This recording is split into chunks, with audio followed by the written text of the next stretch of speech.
ಈ ಕಾರ್ಯಕ್ರಮದಲ್ಲಿ ನಾವು SSLC ಮಕ್ಕಳ ಪರೀಕ್ಷೆಗಳನ್ನು ಮುಖ್ಯವಾಗಿ ಕೇಂದ್ರವಾಗಿಟ್ಕೊಂಡು ಒಂದಷ್ಟು ವಿಚಾರಗಳನ್ನು ನಿಮ್ಮ ಮುಂದೆ ಇಡುವಂತಹ ಪ್ರಯತ್ನ ಮಾಡ್ತೀವಿ.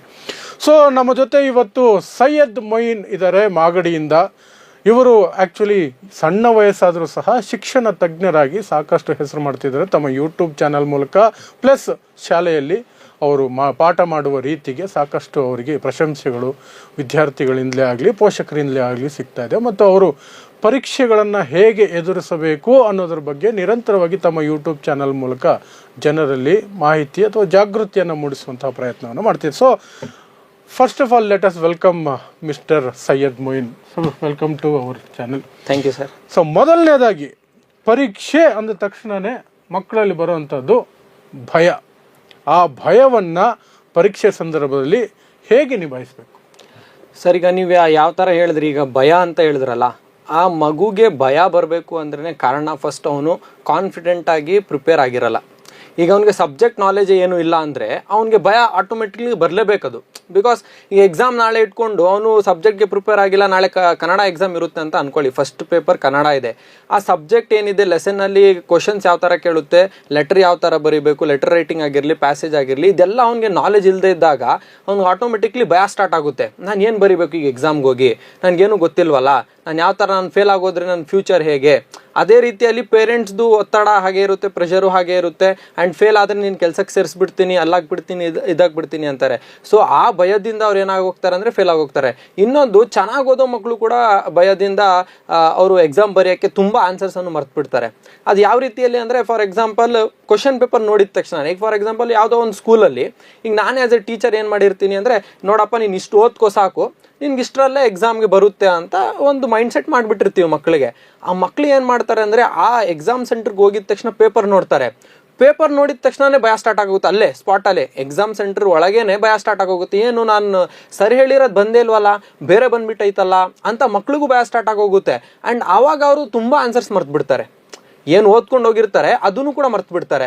ಸೊ ಆ ಮರಿಬಾರ್ದು. ಮತ್ತು ಆ ಭಯ ಹೋಗ್ಬೇಕು ಅಂದರೆ ಅವ್ರು ಏನು ಮಾಡಬೇಕು ಅಂದರೆ, ಆ ಸಿಲೆಬಸ್ ಏನಿದೆ ಆ ಬ್ಲೂ ಪ್ರಿಂಟ್ ಪ್ರಕಾರನೇ ಅವರು ಪ್ರಾಕ್ಟೀಸ್ ಮಾಡಿ ಸ್ಟಡಿ ಮಾಡಿಕೊಂಡು ಥರೋಲಿ ಪ್ರಾಕ್ಟೀಸ್ ಮಾಡಬೇಕು, daily day and night practice ಮಾಡಬೇಕು, ಬರಿಬೇಕು. ಓಕೆ. ಸೊ ಅದು ಭಯ ಆಗುತ್ತೆ, ಸರಿ ಗೊತ್ತಾಯಿತು. ಭಯ ಆದರೂ ಸಹ ಈಗ ನಾವು ಹೆಚ್ಚಿಗೆ ಏನೋ ಅವರಲ್ಲಿ ದೊಡ್ಡ ಮಟ್ಟದ ಬದಲಾವಣೆ ತರಕ್ಕೆ ಸಾಧ್ಯ ಇಲ್ಲ. ಇನ್ನು 15 ದಿನಕ್ಕೆ ಪರೀಕ್ಷೆಗಳಿರೋದ್ರಿಂದ, 15 ದಿನನೂ ಇಲ್ಲ, 11 ದಿನ ಪರೀಕ್ಷೆಗಳಿಗೆ ಇರೋದು. ಈ 11 ದಿನದ ಅವಧಿಯಲ್ಲಿ ಮಕ್ಕಳು ಪರೀಕ್ಷೆಗೆ ಈ ಹಿಂದೆ ಏನಾದರೂ ಆಗಿರಲಿ ಹೇಗೆ ತಯಾರಿ ನಡೆಸ್ಕೋಬೋದು? ಈ 11 ದಿನಗಳನ್ನು ಹೇಗೆ ಅವರು ಪ್ರೊಡಕ್ಟಿವ್ ಆಗಿ ಯೂಟಿಲೈಸ್ ಮಾಡ್ಕೋಬೋದು? ಸೊ ಓಕೆ ಸರ್, ಈಗ 10 ಡೇಸ್ ಇದೆ ಅಂತ ಅನ್ಕೊಳ್ಳಿ, 11 ದಿನ ಇದೆ. ಯೂಶ್ವಲಿ ನಾವೇನು ಅಂದ್ಕೋತೀವಿ ಅಂದರೆ, ಲಾಸ್ಟ್ 21 ಕನ್ನಡ ಎಕ್ಸಾಮ್ ಸ್ಟಾರ್ಟ್ ಆಗ್ತಿದೆ ಅಂದರೆ ಅದ್ರ ಹಿಂದೆ 2 ಡೇಸ್ ಏನು ಮಾಡ್ತಾರೆ ಮಕ್ಕಳು, ಅದೇ ಸಬ್ಜೆಕ್ಟ್ ಓದ್ತಾರೆ. ಸೊ ಇನ್ನು ಮಿಕ್ಕಿದ್ದು 8 ದಿನ. ಈ 8 ದಿನದಲ್ಲಿ ಬೇರೆ ಬೇರೆ ಸಬ್ಜೆಕ್ಟ್ ಓದಬೇಕಾಗಿರುವಂಥದ್ದು ಇವರು. ಈಗ ಇವರು ಹೊಸದಾಗಿ ಏನು ಓದಕ್ಕೆ ಹೋಗಬಾರ್ದು. ಫಾರ್ ಎಕ್ಸಾಂಪಲ್, ನಾನು 1 ವರ್ಷದಿಂದ ಏನು ಓದೇ ಇಲ್ಲ, ನಾನೇನು ಮಾಡ್ತೀನಿ, ನಾಳೆ ಎಕ್ಸಾಮ್ ಇಟ್ಕೊಂಡು ಪೂರ್ತಿ ಟೆಕ್ಸ್ಟ್ ಬುಕ್ ಓದ್ಬಿಡ್ತೀನಿ, ಪೂರ್ತಿ ಸಿಲೆಬಸ್ ಓದ್ಕೊಬಿಡ್ತೀನಿ ಅಂದರೆ ಆಗಲ್ಲ. ಅದು ಎಷ್ಟು ಓದಿರ್ತಾರೆ ಎಲ್ಲ ಮರ್ತು ಬಿಡ್ತಾರೆ. ಈಗ ಇಲ್ಲಿವರೆಗೂ ಏನು ಓದ್ಕೊ ಬಂದಿರ್ತಾರೆ ಅದರಲ್ಲಿ ಇವ್ರು ಮತ್ತೆ ಪರ್ಫೆಕ್ಟ್ ಆಗಬೇಕು. ಈಗ ಮಾರ್ನಿಂಗ್ ಬೆಳಗ್ಗೆ ಎದ್ದಿರ್ತಾರೆ, ಬೆಳಗ್ಗೆ ಎದ್ದಿದ ತಕ್ಷಣ ನಾನು ಎಲ್ಲ ಮಕ್ಳಿಗೆ ಸಜೆಸ್ಟ್ ಮಾಡೋವಂಥದ್ದು ಏನಂದರೆ, ಒಂದು ಖಾಲಿ ಶೀಟ್ ಆಫ್ ಪೇಪರ್ ತೊಗೋಬೇಕು ಸರ್. ಆ ಶೀಟ್ ಆಫ್ ಪೇಪರಲ್ಲಿ ಅವ್ರು ಬರಿಬೇಕು, ನಿನ್ನೆ ಏನು ಓದಿರ್ತಾರೆ ಅದನ್ನು ಶೀಟಲ್ಲಿ ಸುಮ್ಮನೆ ಬರಿತಾ ಇರಬೇಕು. ಕ್ವಶನ್ಸು ನೋಡಬಾರ್ದು, ಏನು ನೋಡಬಾರ್ದು, ಏನೇನು ತಲೆಯಲ್ಲಿ ಬರ್ತಾ ಇರುತ್ತೆ ಅದೆಲ್ಲ ಬರ್ಕೊಂಡು ಹೋಗಬೇಕು. ಆಮೇಲೆ ಕೂತ್ಕೊಂಡು ಅವ್ರು ಇವ್ಯಾಲ್ಯೂಯೇಟ್ ಮಾಡಬೇಕು, ನಾನು ಬರ್ದಿರೋದು ಕರೆಕ್ಟ್ ಇದೆಯಾ, ಅದರಲ್ಲಿ ಏನೇನು ತಪ್ಪು ಮಾಡಿದ್ದೀನಿ, ಏನೇನು ಮಿಸ್ ಮಾಡಿದ್ದೀನಿ. ಆವಾಗ ಅವ್ರಿಗೇನಾಗುತ್ತೆ, ರೀಕಾಲಿಂಗ್ ಕೆಪಾಸಿಟಿ ಜಾಸ್ತಿ ಆಗುತ್ತೆ. ಇಲ್ಲ ನಾನು ಸುಮ್ಮನೆ ಬೈ ಹಾರ್ಟ್ ಮಾಡ್ತಿದ್ದೀನಿ, ನಾನು ಬರಿತಿದ್ದೀನಿ, ಬೈ ಹಾರ್ಟ್ ಮಾಡ್ತಿದ್ದೀನಿ, ಬರಿತಿದ್ದೀನಿ ಅಂದರೆ ಅದು ಮ್ಯಾಕ್ಸಿಮಮ್ ಟು ಮ್ಯಾಕ್ಸಿಮಮ್ ಒಂದು 3 to 4 hours ತಲೆಯಲ್ಲಿ ಇರುತ್ತೆ ಅಷ್ಟೇ ಸರ್. ಇನ್ನು ಬೇರೆ ಏನಾದರೂ ಒಂದು ಇನ್ಸಿಡೆಂಟ್ ಆಯಿತು ಅಂತ ಅಂದ್ಕೊಳ್ಳಿ, ಅಲ್ಲೇ ಆನ್ಸರ್ಸ್ ಎಲ್ಲ ಮರ್ತೋಗುತ್ತೆ. ಸೊ ಇವ್ರು ಏನು ಮಾಡಬೇಕು ಅಂದರೆ, ಬೆಳಗ್ಗೆ ಎದ್ದಿದ ತಕ್ಷಣ ಈಗ ಏನು 4:30, ಈಗ ಏನು 10 ಡೇಸ್ ಇರೋದ್ರಿಂದ ನಾನು ಸಜೆಸ್ಟ್ ಮಾಡೋವಂಥದ್ದು ಮಕ್ಕಳಿಗೆ, ಈಗ ಈ 10 ಡೇಸಲ್ಲಿ ಅಟ್ಲೀಸ್ಟ್ ಇವರು 4:30ಗೆ ಎದ್ದೊಳ್ಬೇಕು. 10 ಮಿನಿಟ್ಸ್ ಫ್ರೆಶ್ ಅಪ್ ಆಗಿಬಿಟ್ಟು ಇವರು ಇಮಿಡಿಯೇಟಾಗಿ ಕೂತ್ಕೊಂಡು, ನಾನು ಏನು ಹೇಳಿದೆ ಸ್ಟಾರ್ಟಿಂಗಲ್ಲಿ, ಒಂದು ವೈಟ್ ಶೀಟ್ ತೊಗೊಂಡು ಬರಿಬೇಕು. ಆ ವೈಟ್ ಶೀಟಲ್ಲಿ ಏನು ಬರ್ದಿರ್ತಾರೆ ಆಮೇಲೆ ಕ್ರಾಸ್ ಚೆಕ್ ಮಾಡಬೇಕು, ನಾನು ಬರ್ದಿರೋವಂಥದ್ದು ಕರೆಕ್ಟ್ ಇದೆಯಾ ತಪ್ಪಿದೆಯಾ, ನಾನು ಇನ್ನೂ ಏನೆಲ್ಲ ಓದಬೇಕು ಅಂತ. ಮತ್ತು time table sir, time table ತುಂಬ ಇಂಪಾರ್ಟೆಂಟ್ ಸರ್ ಮಕ್ಕಳಲ್ಲಿ. ಈಗಲೂ ಕೂಡ ಟೈಮ್ ಟೇಬಲ್ ಮಾಡಲಿಕ್ಕೆ ಕಷ್ಟ ಸರ್. ನಾನು ತುಂಬ ಮಕ್ಳಿಗೆ ಸಜೆಸ್ಟ್ ಮಾಡ್ತೀನಿ, ನಾನು ಖುದ್ದು ರೆಡಿ ಮಾಡಿಕೊಟ್ಟಿದ್ದೀನಿ ಟೈಮ್ ಟೇಬಲ್. ಈ ಟೈಮ್ ಟೇಬಲ್ ಈ ಥರ ಫಾಲೋ ಮಾಡಿ ನೀವು, ಬಿಕಾಸ್ ನೀವು ಮ್ಯಾಥ್ಸ್ ಸಬ್ಜೆಕ್ಟಲ್ಲಿ ವೀಕ್ ಇದ್ದೀರಾ ಅಂದಾಗ ಅವ್ರೇನು ಮಾಡಬೇಕು, ಮ್ಯಾಥ್ಸನ್ನು 2 ಸತಿ ಹಾಕೋಬೇಕು ಓದುವಾಗ, ಪ್ರಾಕ್ಟೀಸ್ ಮಾಡುವಾಗ. ಮತ್ತು ಅವ್ರಿಗೆ ಆದಂತಹ ಕಂಫರ್ಟ್ ಝೋನಲ್ಲಿ ಅಥವಾ ಯಾವ ಟೈಮಿಂಗ್ಸಲ್ಲಿ ಇವ್ರು ಫ್ರೀ ಇರ್ತಾರೆ ಅದಕ್ಕೆ ನೋಡಿಕೊಂಡು ಟೈಮ್ ಟೇಬಲ್ ರೆಡಿ ಮಾಡ್ಕೋಬೇಕು. ಆ ಟೈಮ್ ಟೇಬಲ್ ರೆಡಿ ಮಾಡ್ಕೊಂಡ್ಮೇಲೆ ಅದನ್ನು ಫಾಲೋ ಮಾಡಬೇಕು. ತುಂಬ ಜನ ಟೈಮ್ ಟೇಬಲ್ ರೆಡಿ ಮಾಡ್ಕೊಬಿಡ್ತಾರೆ, ಬಟ್ ಅದನ್ನು ಫಾಲೋ ಮಾಡಲ್ಲ, ಮನೇಲಿ ಇಟ್ಟಿರ್ತಾರೆ ಅಷ್ಟೇ ಹೊರತು ಆ ಟೈಮ್ ಟೇಬಲನ್ನು ಫಾಲೋ ಮಾಡಲ್ಲ. ಏನಕ್ಕೆ ಟೈಮ್ ಟೇಬಲನ್ನು ಫಾಲೋ ಮಾಡಬೇಕು ಅಂದರೆ ಸರ್, ಈಗ ನೋಡಿ, ನಾನು ಸುಮ್ಮನೆ ಯಾವತ್ತೂ ಮಲಗಿರ್ತೀನಿ, ಎದ್ದಿದ ತಕ್ಷಣ ಕನ್ನಡ ಓದ್ಬಿಡ್ತೀನಿ, ಮತ್ತೆ ಒಂದು ಹಾಫ್ ಆನ್ ಅವರ್ ಬ್ರೇಕ್ ಸಿಕ್ತು, ಮತ್ತೆ ಬಂದಾಗ ಮತ್ತೆ ನಾಳೆ ಟೆಸ್ಟ್ ಕೊಡ್ತಾರೆ ಅಂತ ಅಂದ್ಬಿಟ್ಟು ನಾನು ಇಂಗ್ಲೀಷ್ ಓದ್ಬಿಡ್ತೀನಿ, ಆಮೇಲೆ ಮ್ಯಾಥ್ಸ್ ಓದಕ್ಕೆ ಸ್ಟಾರ್ಟ್ ಮಾಡಿಬಿಡ್ತೀನಿ. ಇದೇನಾಗುತ್ತೆ, ಎಲ್ಲ ಕನ್ಫ್ಯೂಷನ್ ಸ್ಟಾರ್ಟ್ ಆಗೋಗುತ್ತೆ, ಮತ್ತು ನಾವು ಪರ್ಟಿಕ್ಯುಲರ್ ಆಗಿ ಆ ಟಾಪಿಕನ್ನು ಮುಗಿಸೋದೇ ಇಲ್ಲ. ಏನಾಗುತ್ತೆ, ಸ್ವಲ್ಪ ಓದಕ್ಕೆ ಹೋಗೋಂತ ಅಷ್ಟೇ, ಇನ್ನು ಕಂಪ್ಲೀಟಾಗಿ ಅದನ್ನು ನಾವು ಎಂಡ್ಗೆ ತಗೊಂಡೇ ಬರಲ್ಲ. ಈಗ ಫಾರ್ ಎಕ್ಸಾಂಪಲ್ ಮ್ಯಾಥ್ಸೇ ಅಂತ ತಗೊಳ್ಳಿ ನೀವು, ಮ್ಯಾಥ್ಸಲ್ಲಿ ಸ್ಟಾರ್ಟಿಂಗ್ 1-2 ಪ್ರಾಬ್ಲಮ್ ಮಾಡಿರ್ತಾರೆ, ಇನ್ನು ನೆಕ್ಸ್ಟ್ 2 ಪ್ರಾಬ್ಲಮೇ ಇಂಪಾರ್ಟೆಂಟು. ಫಸ್ಟ್ದು 2 ಮಾಡಿರ್ತಾರೆ, ನೆಕ್ಸ್ಟ್ 2 ಪ್ರಾಬ್ಲಮ್ ಇಂಪಾರ್ಟೆಂಟ್, ಫಸ್ಟ್ 2 ಮಾಡ್ಬಿಟ್ಟು ಬಿಟ್ಬಿಡ್ತಾರೆ. ಸಾಕು ನನಗೆ ಬಂತು, ಬೇರೆ ಲೆಸನ್ಗೆ ಹೋಗೋಣ, ಬೇರೆ ಸಬ್ಜೆಕ್ಟ್ ಹೋಗೋಣ ಅಂತ ಈ ಸಬ್ಜೆಕ್ಟು ಕೂಡ ಚೇಂಜ್ ಮಾಡಿಬಿಡ್ತಾರೆ. ಸೊ ಕಂಪ್ಲೀಟಾಗಿ ನಾನು ಹೇಳೋವಂಥದ್ದು ಸರ್, 2 hours or 3 hours ಒಂದೇ ಸಬ್ಜೆಕ್ಟ್ಗೆ ಕೊಟ್ಟು ಟೈಮ್ ಟೇಬಲನ್ನು ರೆಡಿ ಮಾಡಿಕೊಂಡು ಅದನ್ನು ಓದಬೇಕು, ಇಮ್ಮಿಡಿಯೇಟಾಗಿ ಬರಿಬೇಕು ಸರ್. ಎಷ್ಟೇ ಓದಿದ್ರು sir, half an hour at least ಕೂತ್ಕೊಂಡು ಅವರೇ ಬರಿಬೇಕು, ಆಮೇಲೆ ಒಂದು 5 minutes ಅವರೇ ವ್ಯಾಲ್ಯೂಯೇಷನ್ ಮಾಡಬೇಕು. ನಾನು ಟೆಸ್ಟ್ ಮತ್ತು ಎಕ್ಸಾಮ್ಸ್ ಕೊಡುವಾಗ ಈಗ ಮಕ್ಳಿಗೆ ಏನು ಮಾಡ್ತಿದ್ದೀನಿ ಅಂದರೆ, ವ್ಯಾಲ್ಯೂಯೇಷನ್ ನಾವು ಮಾಡಲ್ಲ ಸರ್. ಈಗ ಸ್ಟಾರ್ಟಿಂಗಲ್ಲಿ ಮಾಡ್ಬೋದು, ಲಾಸ್ಟಲ್ಲಿ ಅವ್ರಿಗೆ ಕೊಡಬೇಕು, ಅವ್ರ ಫ್ರೆಂಡ್ಸ್ದು ಅವ್ರಿಗೆ ಕೊಡಬೇಕು. ಬಿಕಾಸ್ ಮಕ್ಳಿಗೆ ಗೊತ್ತಾಗಬೇಕು, ನನ್ನ ಫ್ರೆಂಡ್ ಎಲ್ಲಿ ತಪ್ಪು ಮಾಡ್ತಿದ್ದಾನೆ, ನಾನು ಮತ್ತೆ ಆ ತಪ್ಪನ್ನು ನಾನು ರಿಪೀಟ್ ಮಾಡಬಾರ್ದು ಅಂತ. ಸೊ ನಾವೇನು ಮಾಡ್ತೀನಿ, ಸ್ಪೆಷಲಿ ನಾನೇನು ಮಾಡ್ತೀನಿ ಅಂದರೆ, ಟೆಸ್ಟ್ ಡೈಲಿ ನಾನು ಕೊಡೋದ್ರಿಂದ, ಬಿಕಾಸ್ ಒಂದಿನ ನಾನು ಪಾಠ ಮಾಡಿದ್ರೆ ನೆಕ್ಸ್ಟ್ ಇಮಿಡಿಯೇಟ್ ಆಗಿ ಅದು ಟೆಸ್ಟ್ ಇರುತ್ತೆ. ಸೊ ಆ ಟೆಸ್ಟಲ್ಲಿ ನಾನು ಏನು ಮಾಡ್ತೀನಿ ಅಂದರೆ, ವ್ಯಾಲ್ಯೂಯೇಷನ್ ಕೂಡ ಇವರೇ ಮಾಡ್ಬೇಕು ಮಕ್ಕಳು. ಅವ್ರಿಗೆ ಡೌಟ್ ಬಂತು ವ್ಯಾಲ್ಯೂಯೇಷನಲ್ಲಿ ಇದ್ದಾಗ ನಾನು ಅದನ್ನು ಎಕ್ಸ್ಪ್ಲೇನ್ ಮಾಡ್ತೀನಿ ಬೋರ್ಡ್ ಮೇಲೆ. ಸೊ ಅದರಿಂದ ಅವ್ರಿಗೆ ಮಕ್ಳಿಗೆ ಏನಾಗುತ್ತೆ ಅಂದರೆ, ವ್ಯಾಲ್ಯೂಯೇಷನ್ ಮಾಡುವಾಗ ಏನು ತಪ್ಪು ನಾನು ಮಾಡಬಾರ್ದು ಅನ್ನೋದು ಅವ್ರಿಗೂ ಕೂಡ ಗೊತ್ತಾಗುತ್ತೆ. ಸೊ ಈ ರೀತಿಯಲ್ಲಿ ಏನು ಮಾಡಬೇಕು ಅಂದರೆ, ಎಕ್ಸಾಮ್ಗೆ ಪ್ರಿಪೇರ್ ಆಗ್ತಾ ಇರಬೇಕು. ಅದೇ ರೀತಿಯಲ್ಲಿ ಸರ್, ಕ್ವಶನ್ ಪೇಪರ್ಸ್ ತುಂಬ ಪೇಪರ್ಸ್ ಗೌರ್ಮೆಂಟ್ ಕಡೆಯಿಂದ ಬಿಟ್ಟಿದ್ದಾರೆ. ದಟ್ ಸ್ಪೆಷಲಿ 4 ಮಾಡಲ್ ಪೇಪರ್ಸ್ ಬಿಟ್ಟಿರ್ತಾರೆ ಸರ್. KSEAB ವೆಬ್ಸೈಟಲ್ಲಿ 4 ಮಾಡಲ್ ಪೇಪರ್ಸ್, ಅದ್ರದ್ದು ಕೀ ಆನ್ಸರ್ಸು ಕೂಡ ಬಿಟ್ಟಿರ್ತಾನೆ. ಸೊ ಅದೇನಿರುತ್ತೆ ಅಂದರೆ, ಮಾಡಲ್ ಪೇಪರ್, ಅದೇ ಮಾಡಲ್ ಪೇಪರ್ಸಿಂದ ಮ್ಯಾಕ್ಸಿಮಮ್ ನಿಮಗೆ 60% ಕವರ್ ಆಗುತ್ತೆ ಸರ್. 60% ಕವರ್ ಆಗುತ್ತೆ, ಬಟ್ ಸ್ಕೋರಿಂಗ್ ಕಷ್ಟ ಸರ್. ಸ್ಕೋರಿಂಗ್ ಮಾಡ್ಬೇಕಂದ್ರೆ ಯಾವುದೇ ಒಂದು ವಿದ್ಯಾರ್ಥಿ ಸ್ಕೋರ್ ಮಾಡ್ಬೇಕಂದ್ರೆ ಅವ್ನು ಏನು ಮಾಡಬೇಕು ಅಂದರೆ, ಅದಕ್ಕೆ ಮುಂದಕ್ಕೆ ಬರೋಣ ಸ್ಕೋರಿಂಗಿಗೆ. ಈಗ ಸದ್ಯಕ್ಕೆ ನೆಕ್ಸ್ಟ್ ಇಂಪಾರ್ಟೆಂಟ್ ಆಗಿ ಮಕ್ಕಳ ಮನಸ್ಸಿಗೆ ಬರುವಂಥದ್ದು ಮ್ಯಾಥ್ಸು, ಸೈನ್ಸು, ಅದರಲ್ಲೂ ವಿಶೇಷವಾಗಿ ಮ್ಯಾಥಮೆಟಿಕ್ಸ್ ಅಂದರೆ ಇವತ್ತಿಗೂ ನನಗೂ ಭಯ ಆಗತ್ತೆ. ಯಾಕಂದ್ರೆ ನಮ್ಮ ಕೈಯಲ್ಲಿ ಈ ಜನ್ಮದಲ್ಲಿ ಅದು ಕಲಿಯೋಕ್ಕೆ ಸಾಧ್ಯ ಇಲ್ಲ ಅಂತ ಅಂದ್ಕೊಂಡಿರೋರು ಸಾಕಷ್ಟು ಜನ ಇದ್ದಾರೆ. ಅದರಲ್ಲಿ ಆ ಪಟ್ಟಿಯಲ್ಲಿ ನಾನೂ ಇರ್ತೀನಿ. ಮ್ಯಾಥ್ಸ್ ಮತ್ತು ಸೈನ್ಸನ್ನು ಓದೋ ರೀತಿಗೂ ಬೇರೆ ಸಬ್ಜೆಕ್ಟ್ಗಳು ಇನ್ನೇನಿದೆ ಅಲ್ಲ, ಸೋಷಿಯಲ್ಲು, ಕನ್ನಡ, ಇಂಗ್ಲೀಷು, ಹಿಂದಿ, ಅದನ್ನು ಓದೋದಕ್ಕೂ ಏನಾದರೂ ವ್ಯತ್ಯಾಸ ಇದೆಯಾ? ಬೇರೆ ರೀತಿಯಾಗಿ ಓದಬೇಕಾಗತ್ತಾ? ಇದನ್ನು ಏನು, ಅದರ ನಡುವಿನ ಡಿಫ್ರೆನ್ಸ್ ಏನು? ಖಂಡಿತ ಸರ್, ಸಪ್ರೇಟಾಗಿ ನಾವು ಅನಲೈಸ್ ಮಾಡಬೇಕಾಗುತ್ತೆ. ಬಿಕಾಸ್ ಲ್ಯಾಂಗ್ವೇಜಸ್ಸನ್ನು ನಾವು ನೋಡುವಾಗ ಅದಕ್ಕೆ ಒಂದು ಕ್ವಶನ್ ಇರುತ್ತೆ, ಅದಕ್ಕೆ ಒಂದು ಆನ್ಸರ್ ಇರುತ್ತೆ, ಅದನ್ನು ಓದ್ತಾರೆ, ಬರೀತಾರೆ. ಬಟ್ ಮ್ಯಾಥ್ಸ್ ಮತ್ತು ಸೈನ್ಸ್ ಆ ಥರ ಅಲ್ಲ ಸರ್. ಮ್ಯಾಥ್ಸ್ ಮತ್ತು ಸೈನ್ಸ್ ಅಪ್ಲಿಕೇಶನ್ ಲೆವೆಲ್ ಕ್ವಶನ್ಸ್ ಕೇಳುತ್ತೆ. ಏನೋ ಒಂದು ಇನ್ಸಿಡೆಂಟ್ ಇರುತ್ತೆ, ಆ ಇನ್ಸಿಡೆಂಟ್ ಬೇಸಿಸ್ ಮೇಲೆ ನಿಮ್ಮ ಅಭಿಪ್ರಾಯ ಏನು ಸೈನ್ಸಲ್ಲಿ ಕೇಳುವಂಥದ್ದು. ಮ್ಯಾಥ್ಸಲ್ಲಿ ಯಾವ ಥರ ಕೊಟ್ಟಿರ್ತಾನೆ ಅಂದರೆ, ಸಿಚುವೇಶನ್ ಕೊಟ್ಟಿರ್ತಾನೆ, ಈ ಸಿಚುವೇಶನಲ್ಲಿ ಈ ಥರ ಆಗ್ತಿದೆ ಅಂದರೆ ಇನ್ ಕಮ್ಮಿಂಗ್ ರಿಸಲ್ಟ್ ಏನು ಬರ್ಬೋದು, ಕ್ಯಾಲ್ಕುಲೇಟ್ ಮಾಡಿ ಅಂತ ಕೇಳ್ಬಿಡ್ತಾನೆ. ಈಗ ಮ್ಯಾಥ್ಸಲ್ಲಿ ಸ್ವಲ್ಪ ಎಕ್ಸಾಂಪಲ್ಸು ಅದೇ ಥರ ಇದೆ ಸರ್. ಅರ್ಥಮೆಟಿಕ್ ಪ್ರೋಗ್ರೆಷನಲ್ಲಿ ಆಗಿರಲಿ, ಈಗ ಟ್ರಿಗ್ನೋಮೆಟ್ರಿ ಅನ್ನೋದು ಒಂದು ಟಾಪಿಕ್ ಇದೆ, ಎಲ್ರಿಗೂ ತಲೆನೋವು ಸರ್. ಟ್ರಿಗ್ನೋಮೆಟ್ರಿ ಅಂದಿದ ತಕ್ಷಣ ಗಾಬರಿ ಪಡ್ತಾರೆ. ಈಗಲೂ ಕೂಡ ಬೇಕಂದರೆ ನೀವು ಕೇಳಿ, 10th ಸ್ಟ್ಯಾಂಡರ್ಡ್ ಮಕ್ಕಳಿಗೆ ಟ್ರಿಗ್ನೋಮೆಟ್ರಿ ಅಂದರೆ ಆಗಲ್ಲ, ಅಲರ್ಜಿ ಸ್ಟಾರ್ಟ್ ಆಗೋಗುತ್ತೆ. ಬಟ್ ಅದು PUC ಅಲ್ಲೂ ಕೂಡ ಟ್ರಿಗ್ನೋಮೆಟ್ರಿ ಇದೆ, ಡಿಗ್ರಿ ಕಾಲೇಜ್ಗೆ ಹೋದ್ರೂ ಕೂಡ ಟ್ರಿಗ್ನೋಮೆಟ್ರಿ ಇದೆ. ಡೇ ಟು ಡೇ ಲೈಫಲ್ಲಿ ಸರ್, ಈಗ ಲೆಂತ್ ಆಫ್ ದ ಪೋಲ್, ಯಾವುದೋ ಒಂದು ಲೈಟ್ ಕಂಬ ಇದೆ, ಅದ್ರದ್ದು ಹೈಟ್ ಗೊತ್ತಿಲ್ಲ, ನಾನು ಹತ್ಬಿಟ್ಟು ಮೆಷರ್ ಮಾಡೋಕ್ಕಾಗುತ್ತಾ ಲೈಟ್ ಕಂಬದ ಮೇಲೆ? ಆಗಲ್ಲ. ಟ್ರಿಗ್ನೋಮೆಟ್ರಿ ಯೂಸ್ ಮಾಡಿ ಮಾಡ್ಬೋದು ಪ್ರಾಕ್ಟಿಕಲ್ ಆಗಿ. ನಾವು ಇಲ್ಲಿ ನಿಂತ್ಕೊಂಡು, ಈಗ ಸನ್ ಶ್ಯಾಡೋ ಬೀಳ್ತಾ ಇರುತ್ತೆ, ಆ ಸನ್ ಶ್ಯಾಡೋ ಬಿದ್ದರೆ ಅದು ಒಂದು ರೈಟ್ ಆ್ಯಂಗಲ್ ಟ್ರಯಾಂಗಲ್ ಫಾರ್ಮ್ ಆಗುತ್ತೆ. ನಾನು ಇಲ್ಲಿ ನಿಂತಿದ್ದೀನಿ, ಇಲ್ಲಿಂದ ಅಲ್ಲಿವರೆಗೂ ಒಂದು ಡಿಸ್ಟೆನ್ಸ್ ನಾನು ಮೆಷರ್ ಮಾಡ್ಕೋತೀನಿ. ಸೊ ಆ ಡಿಸ್ಟೆನ್ಸ್ ಮತ್ತು ಹೈಪೋಟಿನಸ್ ಆಗುತ್ತೆ. ಸೊ ಇಲ್ಲಿ ಟ್ರಿಗ್ನೋಮೆಟ್ರಿ ಯೂಸ್ ಮಾಡ್ತೀವಿ. ಸೊ ಮಕ್ಕಳಿಗೆ ಯಾವ ಥರ ಇದು ಮಾಡಿಬಿಟ್ಟಿದ್ದಾರೆ ಅಂದರೆ, A+B² ಫಾರ್ಮುಲಾ ನಿಮ್ಮ ಜಿಮ್ದಲ್ಲಿ ಯಾವಾಗ ಯೂಸ್ ಮಾಡಿದ್ದೀರಾ? ಪ್ರಶ್ನೆಗಳು ಯಾವಾಗ ಯೂಸ್ ಮಾಡಿದ್ದಾರೆ, ಇನ್ನೂವರೆಗೂ ಯೂಸೇ ಮಾಡಿಲ್ಲ ಅಂತ. ಬಟ್ ಈ ಫಾರ್ಮುಲಾಸ್ಗಳಿಂದ ನಾವೇನು ಮಾಡ್ತಿದ್ದೀವಿ ಅಂದರೆ, ಮೆಷರ್ಮೆಂಟ್ಸನ್ನು ಫೈಂಡ್ ಔಟ್ ಮಾಡ್ತಿದ್ದೀವಿ. ಈ ಮೆಷರ್ಮೆಂಟ್ಸಿಂದ ಏನಾಗ್ತಿದೆ, ಡೇ ಟು ಡೇ ಲೈಫಲ್ಲಿ ಈಸಿ ಆಗುತ್ತಿದೆ. ಈಗ ನೀವು ಕೇಳಿದ್ರಿ ಮ್ಯಾಥ್ಸ್ ಮತ್ತು ಸೈನ್ಸನ್ನು ಯಾವ ಥರ ಓದಬೇಕು ಅಂತ. ನೋಡಿ ಸರ್, ಮ್ಯಾಥ್ಸ್ ಯಾವತ್ತೂ ಕೂಡ ನಾವು ಕಾನ್ಸೆಪ್ಟನ್ನು ತಿಳ್ಕೊಬೇಕು ಸರ್. ಫಸ್ಟು ಕಾನ್ಸೆಪ್ಟ್ ಮೇಲೆ ವ್ಯಾಲ್ಯೂ ಚೇಂಜ್ ಮಾಡಿ ಅವ್ನು ಕ್ವಶನ್ ಕೇಳುವಂಥದ್ದು. ಈವನ್ ನಾನು ಇವತ್ತು ಹೇಳ್ತಿದ್ದೀನಲ್ಲ, ಬೋರ್ಡ್ ಎಕ್ಸಾಮ್ಗೆ ಏನು ಬರುತ್ತೆ ಅಂತ ಯಾರೂ ಕೂಡ ಗೆಸ್ ಮಾಡೋಕ್ಕಾಗಲ್ಲ. ಮ್ಯಾಥ್ಸ್ ಮತ್ತು ಸೈನ್ಸನ್ನು, ಮ್ಯಾಥ್ಸಲ್ಲಿ ಸ್ಪೆಷಲಿ ಇದ್ದೇ ಪ್ರಾಬ್ಲಮ್ 2 + √3 ಅಂತಾನೆ ಕೇಳ್ತಾನೆ ಅಂತ ಹೇಳೋಕ್ಕಾಗಲ್ಲ. 3 + √5 ಕೇಳ್ಬೋದು. ಬಟ್ ಕಾನ್ಸೆಪ್ಟ್ ಒಂದೇ. ಕಾನ್ಸೆಪ್ಟ್ ಒಂದು ತಿಳ್ಕೊಬಿಟ್ಟಿದ್ರೆ ಯಾವುದೇ ಕ್ವಶನ್ ಕೇಳಲಿ ಅವನು ಯಾವ ಥರ ವ್ಯಾಲ್ಯೂ ಚೇಂಜ್ ಮಾಡಿಕೊಟ್ಟಿದ್ರು ಆರಾಮಾಗಿ ಬರೀಬೋದು. ಮಕ್ಕಳು ಏನು ಮಾಡ್ತಾರೆ ಅಂದರೆ, ಮ್ಯಾಕ್ಸಿಮಮ್ ಮಕ್ಕಳು ಮ್ಯಾಥ್ಸನ್ನು ಬೈಹಾಟ್ ಮಾಡೋಕ್ಕೆ ಹೋಗ್ತಾರೆ ಸರ್. ಮ್ಯಾಥ್ಸನ್ನು ಬೈಹಾಟ್ ಮಾಡ್ಬರ್ತಾರೆ ಯಾವತ್ತೂ ಕೂಡ. ಮ್ಯಾಥ್ಸ್ ಆ್ಯಂಡ್ ಸೈನ್ಸ್ ಯಾವತ್ತೂ ಬೈಹಾಟ್ ಮಾಡಿದ್ರೆ ನೀವು ಪಾಸು ಆಗಲ್ಲ ಸರ್, ಕಷ್ಟ ಇದೆ ಪಾಸ್ ಆಗೋದು ಕೂಡ. ಏನಕ್ಕಂದ್ರೆ ಬೈಹಾಟ್ ಮಾಡೋಕೆ ಹೋಗ್ತೀರಾ. ಈಗ ಮ್ಯಾಥ್ಸಲ್ಲಿ -5 ಬರೀಬೇಕು, ಬೈಹಾಟ್ ಮಾಡಿರ್ತಾನೆ ಇವನು, +5 ಬರ್ದಿರ್ತಾನೆ ಆನ್ಸರು. ಕ್ಯಾಲ್ಕುಲೇಷನ್ ಪೂರ್ತಿ ರಾಂಗ್ ಆಗೋಗುತ್ತೆ, ಆನ್ಸರೇ ತಪ್ಪು, ಬೈಹಾಟ್ ಮಾಡಿದ್ದಾನೆ. ತುಂಬ ಮಕ್ಕಳು ಮಾಡಿದ್ದಾರೆ ಸರ್. ಈಗಲೂ ಕೂಡ ತುಂಬ ಜನ ಮಾಡ್ತಿದ್ದಾರೆ.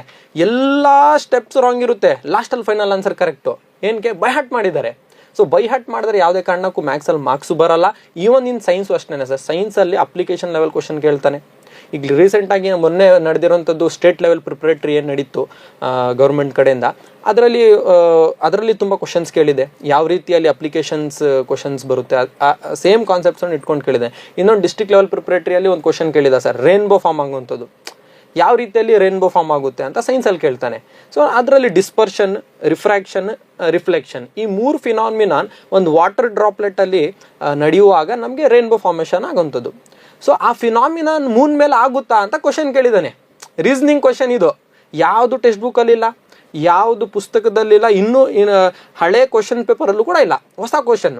ಮಕ್ಕಳು ಎಲ್ಲರೂ ಶಾಕ್, ಏನು ಯಾವ ಥರ ಬಂದ್ಬಿಡ್ತು ಅಂತ. ಸೊ ಕಾನ್ಸೆಪ್ಟ್ ಅವ್ರಿಗೆ ಆ ಟೀಚರ್ಸ್ ಹೇಳ್ಕೊಟ್ಟಿದ್ರೆ ಅವ್ನು ಆರಾಮಾಗಿ ಬರಿಬೋದು. ಮೂನ್ ಮೇಲೆ ಆಗಲ್ಲ, ಏನಕ್ಕೆ ರೀಸನ್ ಕೊಡಿ ಅಂತಲೂ ಕೇಳಿದ್ದಾನೆ. ಎಸ್ ಆರ್ ನೋ ಕ್ವಶನ್ ಮಾತ್ರ ಅಲ್ಲ, ರೀಸನ್ ಕೊಡಿ, ಏನಕ್ಕೆ ಮೂನ್ ಮೇಲೆ ಆಗಲ್ಲ. ಮೂನ್ ಮೇಲೆ ಏನಕ್ಕಾಗಲ್ಲ ಅಂದರೆ ಅಲ್ಲಿ ಅಟ್ಮಾಸ್ಫಿಯರ್ ಇರಲ್ಲ. ಅಟ್ಮಾಸ್ಫಿಯರ್ ಇದ್ರೇ ಮಳೆ ಬರುವಂಥದ್ದು. ಮಳೆ ಬಂದರೆ ಅದರಲ್ಲಿ ಲೈಟ್ ಪಾಸ್ ಆಗುವಂಥದ್ದು, ಅಲ್ಲಿ ರಿಫ್ಲೆಕ್ಷನ್ ಆಗುವಂಥದ್ದು ಆ ವಾಟರ್ ಡ್ರಾಪ್ಲೆಟಲ್ಲಿ. ಬಟ್ ಮೂನ್ ಮೇಲೆ ಎಲ್ಲಿ ನೀರಿದೆ? ಅಟ್ಮಾಸ್ಫಿಯರು ಇಲ್ಲ, ರೇನು ಕೂಡ ಇಲ್ಲ. ಸೊ ಅಲ್ಲಿ ಆಗಲ್ಲ. ಸೊ ಇದರಿಂದ ನಾವೇನು ಮಾಡಬೇಕು ಅಂದರೆ, ಮಕ್ಕಳಿಗೆ ಯಾವತ್ತೂ ಕೂಡ ಮ್ಯಾಥ್ಸ್ ಆ್ಯಂಡ್ ಸೈನ್ಸ್ ಎರಡೂ ಟಾಪಿಕ್ಸನ್ನು ಬೇಸಿಕ್ ಲೆವೆಲಲ್ಲಿ ಕಾನ್ಸೆಪ್ಟ್ಸಲ್ಲಿ ಅರ್ಥ ಮಾಡಿಸ್ಬೇಕು ಸರ್. ಸ್ಪೆಷಲಿ ಮ್ಯಾಥ್ಸ್ ಸರ್, ತುಂಬ ಮಕ್ಕಳಿಗೆ ಡಿವಿಷನ್ ಬರಲ್ಲ, ಮಲ್ಟಿಪ್ಲಿಕೇಶನ್ ಬರಲ್ಲ, ಆ್ಯಂಡ್ ಎಡಿಷನ್ ಮತ್ತು ಸಬ್ಟ್ರಾಕ್ಷನು ಬರಲ್ಲ ಸರ್. 9th 10th ಸ್ಟ್ಯಾಂಡರ್ಡ್ ಬಂದುಬಿಟ್ಟಿರ್ತಾರೆ ಸರ್, ತಳ್ಕೊಂಡು ಬಂದುಬಿಟ್ಟಿರ್ತೀವಿ. ನಾವು ಕೂಡ ಆ್ಯಸ್ ಎ ಟೀಚರ್ಸ್ ನಾವು ಒಪ್ಕೋಬೇಕು. ಸಮ್ಟೈಮ್ಸ್ ಏನಾಗುತ್ತೆ ಅಂದರೆ, ಇಲ್ಲಿವರೆಗೂ ತೊಗೊಬಂದುಬಿಟ್ಟಿರ್ತೀವಿ. ಪಾಪ ಆ ಸ್ಟೂಡೆಂಟ್ ಎಲ್ಲಿ ಕಷ್ಟಪಡ್ತಿರ್ತಾನೆ ಅಂದರೆ, ಅವನಿಗೆ ಸಬ್ಟ್ರಾಕ್ಷನ್ ಮಾಡೋಕ್ಕೆ ಬರಲ್ಲ. ನಾರ್ಮಲ್ ಸಬ್ಟ್ರಾಕ್ಷನ್ ಮಾಡಿಬಿಡ್ತಾನೆ ಸರ್. -3 -2 ಎಷ್ಟಪ್ಪ ಅಂದರೆ -5 ಬರೀಬೇಕು. ಅವನು ಆಗಲ್ಲ ಸರ್, ಮೈನಸ್ ಇದೆ ಅಂತ ಹೇಳ್ಬಿಡ್ತಾನೆ. ಅಥವಾ ಡಿವೈಡ್ ಮಾಡೋಕ್ಕಾಗಲ್ಲ ಸರ್, ಈ ಥರ ಮೈಂಡ್ಸೆಟ್ ನಾವು ಮಕ್ಳದ್ದು ಮಾಡಿಬಿಟ್ಟಿದ್ರೆ ಅವ್ರಿಗೆ ಮ್ಯಾಥ್ಸ್ ಏನು ಅಂತಾನೆ ಭಯ ಆಗೋಗುತ್ತೆ. ಒಂಥರ ಮ್ಯಾಥ್ಸ್ ಅಂದ್ರೇ ಎಲ್ರಿಗೂ ಅದೇ ಥರ ಮಾಡಿಬಿಟ್ಟಿದ್ದಾರೆ. ಫುಲ್ ಕಾನ್ಸೆಪ್ಟ್ ಹೇಗಿದೆ ಅಂದರೆ, ಮ್ಯಾಥ್ಸ್ ಅಂದರೆ ಆಗಲ್ಲ. ಬಟ್ ಮ್ಯಾಥ್ಸ್ ಖಂಡಿತವಾಗ್ಲೂ ಸರ್ ತುಂಬ ಈಸಿ. ಯಾವಾಗ ನಮಗೆ ಬೇಸಿಕ್ಸ್ ಬರುತ್ತೆ ಮ್ಯಾಥ್ಸ್ದು, ಅವಾಗ ಯಾವುದೇ ಪ್ರಾಬ್ಲಮ್ ಕೊಟ್ಟಿರಲಿ ಆರಾಮಾಗಿ ನೀವು ಕೂಡ ಮಾಡ್ಬೋದು, ನಾನು ಕೂಡ ಮಾಡ್ಬೋದು. ಅದು ಡಿಗ್ರಿ ಲೆವೆಲ್ ಕೂಡ ಮಾಡ್ಬೋದು, ಒಮ್ಮೆ ಕಾನ್ಸೆಪ್ಟ್ ಅರ್ಥ ಆದರೆ. ಓಕೆ. ಸೊ ಇನ್ನೊಂದೇನು ಅಂದರೆ, ಈ ಕನ್ನಡ ಮಾಧ್ಯಮದಲ್ಲಿ ಓದ್ತಾ ಇರುವಂಥ ಮಕ್ಕಳಿದಾರಲ್ಲ, ಅವರಿಗೆ ಮ್ಯಾಥ್ಸ್ ಸೈನ್ಸ್ ಅಷ್ಟೇ ಕಷ್ಟ, ಇಂಗ್ಲೀಷು. ಸೊ ಇಂಗ್ಲೀಷನ್ನು ನಾವು ಕನ್ನಡ ಮಾಧ್ಯಮ ಮಕ್ಕಳಿಗೆ ಏನಾದರೂ ಸಜೆಷನ್ಸ್ ಕೊಡೋದಾದರೆ, ಈ ಎಕ್ಸಾಮ್ಗೆ ಇರುವಂಥ 10-11 ದಿನದಲ್ಲಿ ಇಂಗ್ಲೀಷ್ ಸಬ್ಜೆಕ್ಟನ್ನು ಅವರು ಫೇಲ್ ಆಗೋಬಹುದಾದಂತಹ ಸ್ಟೂಡೆಂಟ್ಗಳಾಗಿರ್ಬೋದು, ಅಥವಾ ಕಠಿಣ ಅಂತ ನಿರ್ಧಾರ ತಗೊಂಡಿರೋರು, ಅನುಭವಿಸ್ತಾ ಇರುವಂಥವ್ರಿಗೆ ಏನು ಸಜೆಷನ್ ಕೊಡ್ತೀರಾ? ಸರ್, ಇಂಗ್ಲೀಷ್ ಸಬ್ಜೆಕ್ಟಲ್ಲಿ ನಾವು ಮಾತಾಡೋದಾದರೆ, ಇಂಗ್ಲೀಷಲ್ಲಿ ನೋಡಿ ಸರ್, ಗ್ರಾಮರ್ ಸಪ್ರೇಟಾಗಿ ಕೊಡ್ತಾನೆ, ಲಿಟ್ರೇಚರ್ ಪಾರ್ಟ್ ಸಪ್ರೇಟಾಗಿ ಕೇಳ್ತಾನೆ. ಸೊ ನಾವು ಲಿಟ್ರೇಚರ್ ಕಡೆ ನೋಡಿದ್ರೆ ಪೋಯಮ್ ಬರುತ್ತೆ ಸರ್. 3 ಪೋಯಮ್ಸಲ್ಲಿ ಒಂದು ಪೋಯಮ್ ಒಂದೊಂದು ಪ್ಯಾರಾ ಕಂಪಲ್ಸರಿ 3 ಮಾರ್ಕ್ಸ್ ಕ್ವಶನ್ ಕೇಳ್ತಾನೆ. ಸೊ ನಾವು ಕ್ವಶನ್ ವೈಸ್ ನಾವು ಅರ್ಥ ಮಾಡಿಕೊಂಡು, ಮಕ್ಕಳು ಏನು ಕನ್ನಡ ಮೀಡಿಯಂ ಮಕ್ಕಳು ಓದ್ತಿದ್ದಾರೆ, ಇಂಗ್ಲೀಷ್ ಅವ್ರಿಗೆ ಕಷ್ಟನೇ ಇದ್ರೂ ಕೂಡ ಸಮ್ಮರಿ ಆಫ್ ದ ಪೋಯಮ್ ಓದ್ಕೋಬೇಕು ಸರ್. ಆಮೇಲೆ ಪೋಯಮ್ ಮೆಮೊರೈಸೇಷನ್ ಓದ್ಕೋಬೇಕು, ಸಮ್ಮರಿ ಓದ್ಕೋಬೇಕು, letter writing sir. Letter writing personal letter ಮತ್ತು ಪ್ರೊಫೆಷ್ನಲ್ ಲೆಟರ್ 2 ಬರುತ್ತೆ ಅದು. ಆಮೇಲೆ ಪ್ಯಾಸೇಜ್ ರೈಟಿಂಗ್. ಈಗ ಏರ್ ಪೊಲ್ಯೂಷನ್ ಬಗ್ಗೆ ಕೇಳ್ತಾನೆ, advantages and disadvantages mobile phones, ಇದೆಲ್ಲ ಕೇಳ್ತಾನೆ ಸರ್. ಈ ಪ್ಯಾಸೇಜ್ ಇದರಲ್ಲಿ ಸರ್ ಗ್ರಾಮರ್ ಪಾಯಿಂಟ್ಸಲ್ಲಿ ಸರ್ ಆರಾಮಾಗಿ ಇವ್ರು ಇಷ್ಟು ಓದ್ಕೊಂಡ್ರೆ ರಿಪೀಟೆಡ್ ಕ್ವಶನ್ಸ್ ಇದು 4 ಮಾಡೆಲ್ ಪೇಪರ್ಸನ್ನು ರೆಫರ್ ಮಾಡಿದ್ರೆ ಮಕ್ಕಳು ಆರಾಮಾಗಿ ಇಂಗ್ಲೀಷಲ್ಲೂ ಕೂಡ ಪಾಸ್ ಆಗ್ಬೋದು, ಸ್ಕೋರು ಕೂಡ ಮಾಡ್ಬೋದು ಸರ್. ಬಿಕಾಸ್ ರಿಪೀಟೆಡ್ ಕ್ವಶನ್ಸ್ ಅದೇ ಸೇಮ್ ಕೇಳ್ತಿರ್ತಾನೆ. ಸೊ ಪ್ಯಾಟರ್ನೇ ಸೆಟ್ ಆಗೋಗಿದೆ. ಯೂಶ್ವಲಿ ಸೆಕೆಂಡ್ ಲ್ಯಾಂಗ್ವೇಜ್ ಮತ್ತು ಥರ್ಡ್ ಲ್ಯಾಂಗ್ವೇಜ್ ಏನಿರುತ್ತೆ ಈಸಿನೇ ಇರುತ್ತೆ ಸರ್. ಫಸ್ಟ್ ಲ್ಯಾಂಗ್ವೇಜ್ ಯಾವತ್ತೂ ಕೂಡ ಕಷ್ಟನೇ ಇರುತ್ತೆ, ಬಿಕಾಸ್ ಫಸ್ಟ್ ಲ್ಯಾಂಗ್ವೇಜ್ ಇರೋದ್ರಿಂದ. ಸೆಕೆಂಡ್ ಮತ್ತು ಥರ್ಡ್ ಲ್ಯಾಂಗ್ವೇಜ್ ಬಂದರೆ, ಥರ್ಡ್ ಲ್ಯಾಂಗ್ವೇಜ್ ಹಿಂದಿ ಯೂಶ್ವಲಿ ಎಲ್ರದ್ದು. So third language Hindi subjects ಯಾರು ತೊಗೊಂಡಿರ್ತಾರೆ ಆ ಮಕ್ಕಳು ಇನ್ನೂ ಈಸಿ. ಬಿಕಾಸ್ ಅವ್ನು ಟ್ವಿಸ್ಟ್ ಮಾಡಿ ಏನು ಕೇಳಲ್ಲ ಅದರಲ್ಲಿ ಅಪ್ಲಿಕೇಶನ್ ಲೆವೆಲ್ ಕೇಳಿದ್ರೆ 1-2 ಮಾರ್ಕ್ಸ್ ಕೇಳ್ತಾನೆ ಅಷ್ಟೇ ಹೊರತು ಆರಾಮಾಗಿ 70-75 ತಗೋಬೋದು. ಈವನ್ ಇನ್ ಇಂಗ್ಲೀಷು ಕೂಡ ಅಷ್ಟೇ. ಕನ್ನಡ ಮೀಡಿಯಂ ಮಕ್ಕಳು ಏನು ಓದ್ತಿದ್ದಾರೆ ಅವರು ಏನೀಗ ನಾನು ಆ್ಯಕ್ಚುಲಿ ಅಪೋಸ್ ಮಾಡೋಂಥದ್ದು ಬೈ ಹಾರ್ಟ್ ಮಾಡೋದನ್ನು ಅಪೋಸ್ ಮಾಡ್ತೀನಿ ನಾನು. ಬಟ್ ಈಗ ಬೇರೆ ಆಪ್ಷನ್ ಇಲ್ಲ, ಬಿಕಾಸ್ 10 days ಇದೆ. ಏನು ಮಾಡ್ತಾರೆ ಮಕ್ಕಳು? ಬೈ ಹಾರ್ಟೇ ಮಾಡಬೇಕು, there is no other option. So ಮಕ್ಕಳು ಏನು ಮಾಡಬೇಕು ಅಂದರೆ ಪ್ಯಾಸೇಜ್ ರೈಟಿಂಗ್ ಆಗಿರಲಿ, ಆಮೇಲೆ ಸಮ್ಮರಿ ಆಫ್ ದ ಪೋಯಮ್, ಆಮೇಲೆ ಸಮ್ ರಿಪೀಟೆಡ್ ಕ್ವಶನ್ಸ್ ಇರುತ್ತೆ ಸರ್ ಎಲ್ಲ ಲೆಸನ್ಸಲ್ಲಿ, ಇಂಗ್ಲೀಷಲ್ಲಿ ಸ್ಪೆಷಲಿ, ಮತ್ತು ಗ್ರಾಮರ್ ಇರುತ್ತೆ ಸರ್, ಆರ್ಟಿಕಲ್ಸ್ ಯೂಸ್ ಮಾಡೋಂಥದ್ದು, ರೀಫ್ರೇಮಿಂಗ್ ದ ಸೆಂಟೆನ್ಸಸ್ ಆಗಿರಲಿ, ಇದೆಲ್ಲದನ್ನು ಒಮ್ಮೆ ನೋಡ್ಕೊಂಡು ಇವರು ಬೈ ಹಾರ್ಟ್ ಮಾಡಿ ಆದರೂ ಬರೆದು ಪ್ರಾಕ್ಟೀಸ್ ಮಾಡಬೇಕು. ಸ್ಪೆಷಲಿ ಏನು ಮಾಡ್ತಾರೆ ಅಂದರೆ ಮಕ್ಕಳು ಸ್ಪೆಲ್ಲಿಂಗ್ ಮಿಸ್ಟೇಕ್ಸ್ ಮಾಡ್ತಾರೆ ಸರ್. ಇಂಗ್ಲೀಷಲ್ಲಿ ಸ್ಪೆಲ್ಲಿಂಗ್ ಮಿಸ್ಟೇಕ್ಸ್ ಮಾಡಿದ್ರೆ ಮಾರ್ಕ್ಸ್ ಹೋಗುತ್ತೆ ಸರ್, ಬಿಕಾಸ್ ಲ್ಯಾಂಗ್ವೇಜ್ ಇರೋದ್ರಿಂದ ಸ್ಪೆಲ್ಲಿಂಗ್ ಮಿಸ್ಟೇಕ್ಸ್ ಮಾಡ್ತಾರೆ. ಮತ್ತು hand writing very important. Hand writing ಒಂಥರ ಬರ್ದಿರ್ತಾರೆ, ಅದು ಗೊತ್ತಾಗಲ್ಲ. ವ್ಯಾಲ್ಯೂಯೇಟರ್ಗೆ ನೀವು ಬರ್ದಿರೋಂಥದ್ದೇ ಅರ್ಥ ಆಗಿಲ್ಲ ಅಂದ್ರೆ ಒಂದು ಮಾರ್ಕ್ಸ್ ಇಲ್ಲಿಂದ ಕೊಡ್ತಾನೆ. ನಿಮ್ಮ ಪ್ರಕಾರ ಕರೆಕ್ಟ್ ಅದು, ಬಟ್ ವ್ಯಾಲ್ಯೂಯೇಟರ್ಗೆ ಏನು ಅನ್ಸುತ್ತೆ, ಏನಪ್ಪ ಇದೇನು ಬರ್ದಿರೋ ನನಗೆ ಅರ್ಥ ಆಗ್ತಿಲ್ವಲ್ಲ ಅಂತ ಅನ್ಕೊಂಡು ಅವ್ನು ಏನು ಮಾಡ್ತಾನೆ, ಕಾಟ್ ಮಾಡಿಬಿಡ್ತಾನೆ. ಸೊ ಹ್ಯಾಂಡ್ ರೈಟಿಂಗ್ ಕ್ಲೀನಾಗಿರಬೇಕು. ಆಮೇಲೆ ಅವ್ರು ಬರ್ದಿರೋಂಥದ್ದು ಬಿಡಿಸಿ ಬರ್ದಿರಬೇಕು. ಇನ್ನೊಂದು ಮೂಢನಂಬಿಕೆ ಅಥವಾ ಏನು ಹೇಳ್ತಾರೆ ಸರ್, ಅದು ನಮಗೆ ಹೇಳ್ತಿದ್ರು ಆ ಕಾಲದಲ್ಲಿ, ಐ ಥಿಂಕ್ ಒಂದು 5 to 6 years ಬ್ಯಾಕ್, ನಿಮ್ಗೆ ಏನೂ ಗೊತ್ತಾಗಿಲ್ಲ ಆದ್ರೂ ಕ್ವಶನನ್ನೇ ಹಿಂದೆ ಮುಂದೆ ಅದು ಇದು ಮಾಡಿಬಿಟ್ಟು ಪೇಜ್ ತುಂಬಿಸ್ಬಿಡಿ ಅಂತ. ಯಾವುದೇ ಕಾರಣಕ್ಕೂ ಇಲ್ಲ ಸರ್. ಈಗಂತೂ ನಡೀತಿರೋಂಥದ್ದು ಎಕ್ಸಾಮ್ ಆಗಿರಲಿ, ಪರೀಕ್ಷೆ ಆಗಿರಲಿ, ಅಥವಾ ವ್ಯಾಲ್ಯೂಯೇಷನ್ ಯಾರು ಹೋಗ್ತಿದ್ದಾರೆ, ತುಂಬ ಖಡಕ್ ನಡೀತಿದೆ. ಆಮೇಲೆ ಫುಲ್ ಸ್ಟ್ರಿಕ್ಟ್ ವ್ಯಾಲ್ಯೂಯೇಷನ್ ನಡೀತಿರೋಂಥದ್ದು. ಯಾರೂ ಕೂಡ ಸುಮ್ಮನೆ ನೀವೇನೋ ಬರ್ದಿದ್ದೀರಾ ಅಂತ ಹೇಳ್ಬಿಟ್ಟು ಮಾರ್ಕ್ಸ್ ಕೊಡಲ್ಲ ಸರ್. ಅದು ಮಕ್ಕಳಲ್ಲಿ ಆಲ್ರೆಡಿ ಬಂದ್ಬಿಟ್ಟೈತೆ. ತುಂಬ ಜನರಿಗೆ ಮಕ್ಕಳಿಗೆ ಅದೇ ಥರ ಪ್ರಮೋಟ್ ಮಾಡ್ತಾರೆ ಸೀನಿಯರ್ಸ್ ಎಲ್ಲ, ಏನಾದರೂ ಬರೋ ಮಾರ್ಕ್ಸ್ ಕೊಟ್ಬಿಡ್ತಾರೆ ಅಂತ. ಕೊಡಲ್ಲ. ಈಗ ಮೊನ್ನೆ ಎಜುಕೇಷನ್ ಮಿನಿಸ್ಟರು ಕೂಡ ಪ್ರೆಸ್ ಮೀಟ್ ಮುಖಾಂತರ ಹೇಳಿದ್ದಾರೆ, ಗ್ರೇಸ್ ಮಾರ್ಕ್ಸ್ ಕೊಟ್ಟು ಲಾಸ್ಟ್ ಇಯರ್ ತುಂಬ ಲಕ್ಷಾಂತರ ಮಕ್ಕಳಿಗೆ ಪಾಸ್ ಮಾಡಿಬಿಟ್ಟಿದ್ರು. ಬಟ್ ಈ ವರ್ಷ ಗ್ರೇಸ್ ಮಾರ್ಕ್ಸು ಇಲ್ಲ. ಅದು ಒಂದು ಬ್ಯಾಡ್ ನ್ಯೂಸೇ ಆಗಿದೆ ಮಕ್ಕಳಿಗೆ. ಬಟ್ ಅದೇ ಒಂದು ಗುಡ್ ನ್ಯೂಸ್ ಪ್ರಕಾರ ನೋಡಿದ್ರೆ ನೋಡಿ, ಒಂದು ಸ್ಟೂಡೆಂಟ್ ಚೆನ್ನಾಗಿ ಓದಿರ್ತಾನೆ, ಅವ್ನು ಚೆನ್ನಾಗಿ ಓದಿರಲ್ಲ, ಆರಾಮಾಗಿ ಓಡಾಡ್ಕೊಂಡಿರ್ತಾನೆ, ಅವ್ನಿಗೂ ಪಾಸ್ ಮಾಡಿಬಿಟ್ರು ಇವನು ಪಾಸ್ ಆಗೋದಾ?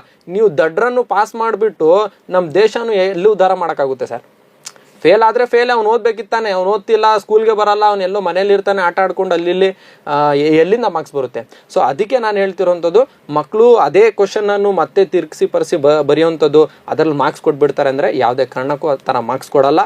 ಸೊ ಮಕ್ಕಳು ಆ question to the point answer ಏನಿರುತ್ತೆ ಅದನ್ನು ಬರಿಬೇಕು ಸರ್. ಓಕೆ, ಕೊನೆಯದಾಗಿ ನಮಗೆಲ್ಲ ಒಂದು ನಂಬಿಕೆ ಇರ್ತಿತ್ತು ಮೊದಲು. ಏನು ಮಾಡ್ತಿದ್ವಿ ನಾವು, ನಮಗೆ 50% 60% ಬಂದರೆ ಸಾಕು ಅನ್ನೋದು ನಮ್ಮ ಆಗಿನ ಕಾಲದ ಆಗಿನ ಇದು. ಆದರೆ ಅದನ್ನು ಮಾಡೋದಕ್ಕೆ ನಾವು ಏನು ಮಾಡ್ತಿದ್ವಿ ಅಂದರೆ, ಒಂದು 5 ವರ್ಷದ ಕ್ವಶನ್ ಪೇಪರ್ಸ್ ಇಟ್ಕೊಂಡು 5 ವರ್ಷದಲ್ಲಿ ಬಂದಿರುವಂಥ ಎಲ್ಲ ಪ್ರಶ್ನೆಗಳಿಗೂ ಉತ್ತರಗಳನ್ನು ಕಂಠಪಾಠ ಮಾಡೋದು, ಬರೆದು ಪ್ರಾಕ್ಟೀಸ್ ಮಾಡೋದು, ಏನೋ ಒಂದು ಮಾಡ್ತಿದ್ವಿ. ಆದರೆ ಆ 5 ವರ್ಷದ ಕ್ವಶನ್ ಪೇಪರಲ್ಲಿ ಬಂದಿರುವಂಥ ಕ್ವಶನ್ಗಳೇ ರಿಪೀಟ್ ಆಗ್ತವೆ ಅನ್ನುವಂಥದ್ದು ಒಂದು ನಂಬಿಕೆ ಆಗಿತ್ತು ನಮಗೆ. ಅದು ಆ ರೀತಿ ಓದೋದು ಈಗ ಕೊನೆ ಕ್ಷಣದಲ್ಲಿ ಓಕೆನಾ, ಒಳ್ಳೆಯದಾ ಅದು? ಹೌದು ಸರ್, ಓಕೆ, ಅದನ್ನು ರೆಫರ್ ಮಾಡ್ಬೋದು. ಬಟ್ ಒನ್ ಥಿಂಗ್ ನೆನ್ಪಿಟ್ಕೋಬೇಕು, ಅದರಲ್ಲೂ ಕೂಡ ಏನಂದರೆ ಸಿಲೆಬಸ್ ಚೇಂಜ್ ಆಗಿದೆ ಸರ್. ಸಿಲೆಬಸ್ ಅಂದರೆ ಕಂಪ್ಲೀಟ್ ಚೇಂಜ್ ಆಗಿಲ್ಲ, ಸ್ವಲ್ಪ ಚೇಂಜಸ್ ಆಗಿದೆ. ಈಗ ಲಾಸ್ಟ್ ಇಯರ್ಗೂ ಮತ್ತು ಈ ಇಯರ್ಗೂ ಕಂಪೇರ್ ಮಾಡಿದ್ರೆ ಮ್ಯಾಥಮೆಟಿಕ್ಸಲ್ಲಿ ಒಂದು ಲೆಸನ್ ತೆಗೆದಿದ್ದಾನೆ, ಕನ್ಸ್ಟ್ರಕ್ಷನ್ ಅನ್ನೋದು ಒಂದು ಲೆಸನ್ನೇ ಇತ್ತು, ಅದೇ ತೆಗೆದ್ಬಿಟ್ಟಿದ್ದಾನೆ. ಸೊ ಸೈನ್ಸಲ್ಲೂ ಕೂಡ ಸ್ವಲ್ಪ ಟಾಪಿಕ್ಸನ್ನು ರಿಡ್ಯೂಸ್ ಮಾಡಿಬಿಟ್ಟಿದ್ದಾನೆ. ಸೊ ಈ ಥರ ಇದ್ದಾಗ ನಾವು ಹಳೆ ಪೇಪರನ್ನು ರೆಫರ್ ಮಾಡ್ತಿದ್ದೀವಿ ಅಂದ್ರೂ ನಾವು ಓಲ್ಡ್ ಕ್ವಶನ್ಸನ್ನು ಓದಬಾರ್ದು. ಯಾವ ಟಾಪಿಕ್ ತೆಗ್ಬಿಟ್ಟಿದ್ದಾನೆ ಅದು ನಮ್ಗೆ ನೆನಪಿರಬೇಕು. ಇದಿಲ್ಲಪ್ಪ, ಇದು ಓದಬಾರ್ದು. ಸುಮ್ಮನೆ ನಾವು ಅದು ಓದಿದ್ರೆ ಅದು ಎಕ್ಸಾಮ್ ಬರೋದೇ ಇಲ್ಲ, ಅವನೇ ಕೊಟ್ಬಿಟ್ಟಿದ್ದಾನೆ ತೆಗ್ದಿದ್ದೀನಿ ಅಂತ ನಾವು ಸುಮ್ಮನೆ ಅದೇ ಪೇಪರ್ಸನ್ನು ರೆಫರ್ ಮಾಡಿದ್ರೆ ಆಗಲ್ಲ. ಬಟ್ ಮೆಥಡನ್ನು ಫಾಲೋ ಮಾಡ್ಕೋಬೋದು.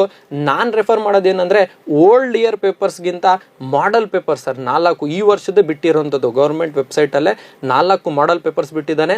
ಅದ್ರ ಜೊತೆಯಲ್ಲಿ ಸ್ಟೇಟ್ ಲೆವೆಲ್ ಪ್ರಿಪರೇಟರಿನೂ ಕೂಡ ಆಗಿದೆ. ಸೊ ಈ 5 ಪೇಪರ್ಸನ್ನು ಥರೋ ಆಗಿ ಮಕ್ಕಳು ಎಲ್ಲರೂ ಕೂಡ ಔಟ್ ಆಫ್ ಔಟ್ ಬರೋ ರೀತಿಯಲ್ಲಿ ಮನೇಲಿ ಕೂತ್ಕೊಂಡು ಪ್ರಾಕ್ಟೀಸ್ ಮಾಡ್ಬೇಕು ಸರ್. ಆಲ್ರೆಡಿ ಎಲ್ಲ ಟೀಚರ್ಸು ಸ್ಕೂಲಲ್ಲಿ ಮಾಡಿಸಿರ್ತಾರೆ ಪ್ರಾಕ್ಟೀಸು, ಅದಕ್ಕೆ ಆನ್ಸರ್ಸ್ ಎಲ್ಲ ಹೇಳ್ಕೊಟ್ಟಿರ್ತಾರೆ. ಬಟ್ ಮಕ್ಕಳು ಸೆಲ್ಫ್ ವ್ಯಾಲ್ಯೂಯೇಷನ್ ಆಗಿ 3 hours ಮನೇಲಿ ಕೂತ್ಕೋಬೇಕು. ಸಂಡೇಸ್ ಇರುತ್ತೆ, ಅದೆಲ್ಲ ರಜಾ ಇರುತ್ತೆ, ನೈಟಲ್ಲಿ ಕೂತ್ಕೊಂಡು ಮಾಡ್ತಾರೆ. ಅವ್ರಿಗೆ ಬಿಟ್ಟಿದ್ದು ಅವ್ರು ಕೂತ್ಕೊಂಡು ಯಾವಾಗ ಆ ಮಾಡೆಲ್ ಪೇಪರ್ಸಲ್ಲಿ ಔಟ್ ಆಫ್ ಔಟ್ ಬರುತ್ತೆ ಅವ್ರಿಗೆ ಸೆಲ್ಫ್ ಆಗಿ, ಆವಾಗ ಒಂದು ಗ್ಯಾರಂಟಿ ಕೊಡ್ಬೋದು, 70 to 75 ಅವ್ರಿಗೆ ಫೈನಲ್ ಎಕ್ಸಾಮಲ್ಲಿ ಬರುತ್ತೆ ಅಂತ ನಾವು ಆ ನಂಬಿಕೆ ಮೇಲೆ ಹೇಳ್ಬೋದು ಸರ್. ಸೊ ಈ ರೀತಿಯಲ್ಲಿ ಮಕ್ಕಳು ಪ್ರಾಕ್ಟೀಸ್ ಮಾಡ್ಬೋದು. ಓಕೆ, ಸೊ ಇದಿಷ್ಟು ಮೊಯಿನ್ ಅವರ ಸಲಹೆಗಳಾಗಿತ್ತು. Thank you very much mister Moin. Thank you sir. ಇಲ್ಲಿವರೆಗೂ ಬಂದು ನಮಗೆ ಈ ವಿವರಗಳನ್ನು ಕೊಟ್ರಿ. ಕಾರ್ಯಕ್ರಮ ಮುಗಿಸೋದಕ್ಕಿಂತ ಮೊದಲು ನಾನು ಒಂದಷ್ಟು ವಿಚಾರಗಳನ್ನು ಮಕ್ಕಳಿಗೆ ಪ್ಲಸ್ ಪೋಷಕರಿಗೆ ಹೇಳೋದಕ್ಕೆ ಇಷ್ಟಪಡ್ತೀನಿ. ಏನು, ಮಕ್ಕಳು ಯಾವುದೇ ಕಾರಣಕ್ಕೂ ಸಹ ಪರೀಕ್ಷೆ ಅಂದರೆ ಹೆದರೋದು ಬೇಕಾಗಿಲ್ಲ. ಅದನ್ನು ನಾರ್ಮಲ್ ಆಗಿ ಅದು ಒಂದು ಜೀವನದ ಭಾಗ, ನಿಮ್ಮ ವಿದ್ಯಾರ್ಥಿ ಜೀವನದ ಒಂದು ಭಾಗ ಅಂತಲೇ ತೆಗೆದುಕೊಂಡು ಹೋಗಿ ನಿಮಗೆ ಎಷ್ಟು ಗೊತ್ತಿರುತ್ತೆ, ಏನು ಗೊತ್ತಿರುತ್ತೆ, ಕೊನೆಯ ಕ್ಷಣದಲ್ಲಿ ಅದನ್ನಾದರೂ ಕನಿಷ್ಠ ಯಾವುದೇ ಭಯ ಇಲ್ಲದೆ ಬರೆದ್ರೆ ಅಷ್ಟನ್ನಾದರೂ ನೀವು ಬರೆಯುವಂತಹ ಸಾಧ್ಯತೆ ಇರುತ್ತೆ. ಹೆದರ್ಕೊಂಡು ಹೋದರೆ ಕಲ್ತಿದ್ದು ನೆನಪಿದ್ದದ್ದು ಅದೂ ಸಹ ಅಲ್ಲಿ ಕೊನೆಯ ಕ್ಷಣದಲ್ಲಿ ಮೂಡದೇ ಇರುವಂತಹ ಸನ್ನಿವೇಶ ಎದುರಾಗಬಹುದು. ಅದು ವಿದ್ಯಾರ್ಥಿಗಳಿಗೆ ಹೇಳೋದಾದರೆ. ಪ್ಲಸ್ ವಿದ್ಯಾರ್ಥಿಗಳಿಗೆ ಇನ್ನೊಂದು ವಿಚಾರ, ಅಪ್ಪಿ ಸೋಲಾಯ್ತಪ್ಪ, ಫೇಲ್ ಆಯ್ತಪ್ಪ, ಜೀವನ ಏನು ಮುಗಿದೋಗಿಲ್ಲ. ಖಂಡಿತ. ಸಾಕಷ್ಟು ಜನ ಪರೀಕ್ಷೆಯಲ್ಲಿ ಫೇಲ್ ಆದವರು ಜೀವನದಲ್ಲಿ ಪಾಸ್ ಆಗಿದ್ದಾರೆ. ಸೊ ಯಾವುದೋ ಘಟ್ಟದಲ್ಲಿ ಯಾವುದೋ ಒಂದು ವರ್ಷ ಏನೋ ಸಣ್ಣ ಎಡವಟ್ಟಾದರೆ ಅದಕ್ಕೆ ಜೀವನನೇ ಮುಗೀತು ಅಂತಲೋ ಇನ್ನೇನೋ ಮಾಡ್ಕೊಳ್ಳೋದು, ಇನ್ನೇನೋ ಅದನ್ನು ಡಿಪ್ರೆಷನ್ಗೆ ಹೋಗೋದು, ತಮ್ಮ ಜೀವಕ್ಕೆ ಏನೋ ಮಾಡ್ಕೊಳ್ಳೋದು, ಅದು ಯಾರೂ ಕೂಡ ಮಾಡೋದಕ್ಕೆ ಹೋಗಬೇಡಿ. ಆ ಮನಸ್ಥಿತಿಗೆ ಹೋಗಬೇಡಿ. ಖಂಡಿತವಾಗ್ಲೂ ಸಹ ಆ ಸೋಲನ್ನು ಒಂದು ಪಾಠ ಅಂತ, ನಿಮ್ಮ ಜೀವನಕ್ಕೆ ಒಂದು ಪಾಠ ಅಂತ ತಗೊಳ್ಳಿ. ಅದನ್ನು ನೆಕ್ಸ್ಟ್ ಲೆವೆಲಲ್ಲಿ ಅದನ್ನು ಸರಿ ಮಾಡ್ಕೊಳ್ಳಿ. ಅದೇ ಸಂದರ್ಭದಲ್ಲಿ ಪೋಷಕರು ಸಹ ಯಾವುದೇ ಕಾರಣಕ್ಕೂ ಸಹ ಒಂದನ್ನು ಮಾಡಬೇಡಿ, ಹೆದರಿಸ್ಬೇಡಿ ಮಕ್ಕಳನ್ನ. ಫೇಲ್ ಆದರೆ ನಿನಗೆ ಹೋಟ್ಲಲ್ಲಿ ತಟ್ಟೆ ತೊಳೆಯೋಕೆ ಬಿಡ್ತೀನಿ, ಕೂಲಿ ಕೆಲಸಕ್ಕೆ ಬಿಡ್ತೀನಿ, ಇನ್ನೇನೋ ಮಾಡ್ತೀನಿ, ಆ ರೀತಿ ಹೆದರ್ಸೋದು, ಅಥವಾ ನಿನ್ನ ಜೀವನನೇ ನಾಶ ಆಗಿಬಿಡುತ್ತೆ, ಜೀವನನೇ ಮುಗಿದೋಗ್ಬಿಡುತ್ತೆ, ಆ ರೀತಿ ಹೆದರ್ಸೋದು ಏನು ಮಾಡಬೇಡಿ. ಅವರಿಗೆ ಧೈರ್ಯ ತುಂಬಿ, ಯಾವುದಾದ್ರೂ ಗೊತ್ತಿಲ್ಲ, ಏನಾದರೂ ಒಂದು ಸಮಸ್ಯೆ ಇದ್ದರೆ ನೀವು ಸಾಲ್ವ್ ಮಾಡೋ ಪ್ರಯತ್ನ ಮಾಡಿ, ಅಥವಾ ಯಾರು ಸಾಲ್ವ್ ಮಾಡೋದಕ್ಕೆ ಸಾಧ್ಯತೆ ಇದೆಯೋ, ಈಗಂತೂ ಯೂಟ್ಯೂಬ್ ಇದೆ, ಅಲ್ಲಿ ಹೋಗಿ ನೀವು ಚೆಕ್ ಮಾಡಿ, ಅವ್ರಿಗೆ ಅಟ್ಲೀಸ್ಟ್ ಆ ಯೂಟ್ಯೂಬ್ನ ತೋರಿಸಿ ಮಕ್ಕಳು ಕಲಿಯೋದಕ್ಕೆ ಅವಕಾಶ ಮಾಡ್ಕೊಳ್ಳಿ. ಅವ್ರ ಟೀಚರ್ಗೆ ಕಾಂಟ್ಯಾಕ್ಟ್ ಮಾಡಿ ಹೇಳ್ಕೊಡೋದಕ್ಕೆ ರಿಕ್ವೆಸ್ಟ್ ಮಾಡ್ಕೊಳ್ಳಿ, ಏನಾದರೂ ಮಾಡಿ. ಆದರೆ ಇನ್ನೂ ಕಲ್ತಿಲ್ವಾ, ಇಡೀ ವರ್ಷ ಏನು ಕತ್ತೆ ಕಾಯ್ತಿದ್ದ, ಈ ರೀತಿ ಅವರನ್ನು ಒಂದು ರೀತಿ ಬೈಯೋದು, ಇನ್ನೇನೋ ಅವ್ರಿಗೆ ಮಹಾಪರಾಧ ಮಾಡಿಬಿಟ್ಟಿದ್ದಾರೆ ಅಂತ ಅನ್ನೋದು ಬೇಡ. ಪೋಷಕರಿಗೂ ಅದೇ ಹೇಳೋದು, ಒಂದು ಪರೀಕ್ಷೆ ಫೇಲ್ ಆಗಿದ ತಕ್ಷಣ ಜೀವನ ಫೇಲ್ ಆಗಿದ್ದು ಅಂತಲ್ಲ. ಪರೀಕ್ಷೆ ಫೇಲ್ ಆಗೋದು ಬೇರೆ, ಜೀವನ ಫೇಲ್ ಆಗೋದೇ ಬೇರೆ. ಜೀವನದಲ್ಲಿ ಪಾಸ್ ಆಗಬೇಕು ಅನ್ನೋದಕ್ಕೆ ಅವರಿಗೆ ನೀವು ಬೆನ್ನು ತಟ್ಟಿ ಮುಂದೆ ಕಳಿಸಿ. ತಪ್ಪಿ ಏನೋ ಎಡವಟ್ಟಾಯ್ತಪ್ಪ, ಒಂದು ಸಬ್ಜೆಕ್ಟು 2 ಸಬ್ಜೆಕ್ಟ್ ಎಕ್ಸಾಮಲ್ಲಿ ಅವರಿಗೆ ಫೇಲ್ ಆಗಿದೆ ಅಂದರೂ ಸಹ ಖಂಡಿತವಾಗ್ಲೂ ಸಹ ಅಲ್ಲಿಗೆ ಏನೂ ಮುಗಿದೋಗೋದಿಲ್ಲ. ಆ ಮಗುವಿನ ಮೇಲೆ ಅತ್ಯಂತ ಹೆಚ್ಚು ಅಕ್ಕರೆ ಪ್ರೀತಿ ತೋರಿಸಿ ಅವರಿಗೆ ಹುಮ್ಮಸ್ಸು ತುಂಬಿ ಅವರಿಗೆ ಒಂದು ಕಾನ್ಫಿಡೆನ್ಸ್ ಕೊಡಿ.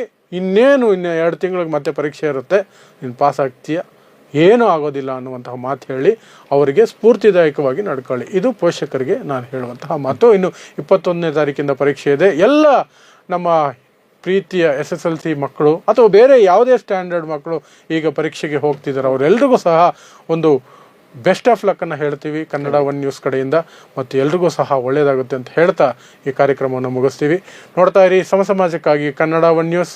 ನಮಸ್ಕಾರ.